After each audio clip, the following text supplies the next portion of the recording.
In just 4 years, scientists have detected over 1,000 exoplanets just from their shadows. But Kepler has a problem.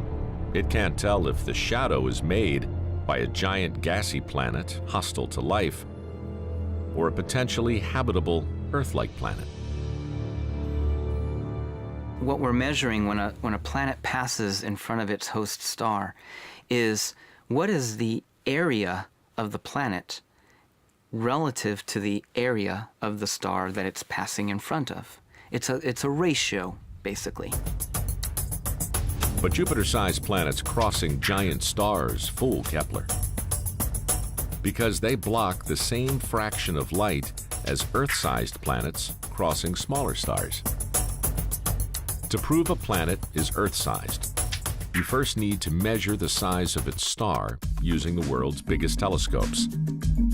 But that's time-consuming, expensive, and it creates a huge exoplanet backlog.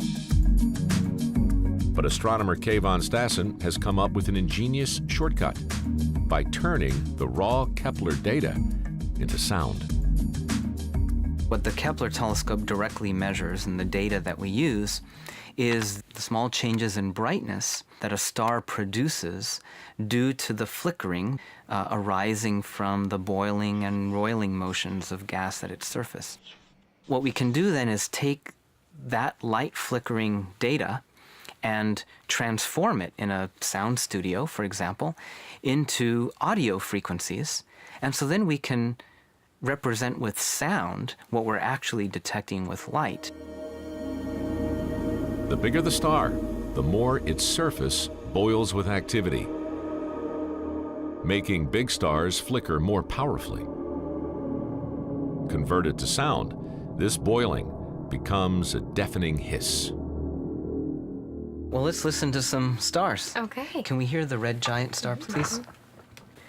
I'm going to bring up the volume here.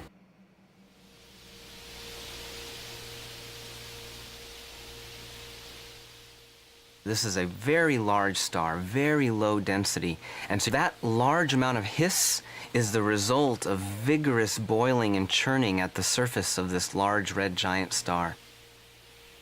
Can we get the dwarf star, please? On smaller stars, sunspots dominate the sound profile, creating a low-frequency drone.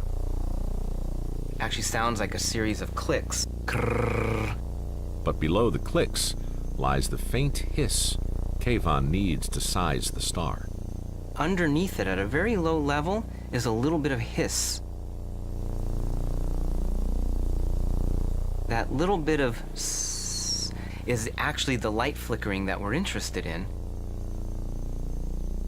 By accurately measuring the level of this background hiss, Kayvan can work out the size of the star.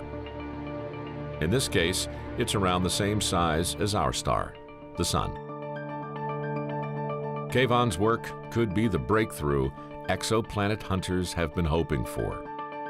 It's cheap, the results are practically instantaneous, and once you know the size of the star, figuring out the size of the planet, casting shadows over it, is child's play. It feels like a very privileged time to be a scientist, to be an astronomer working in this area and contributing to the hunt for the next Earth.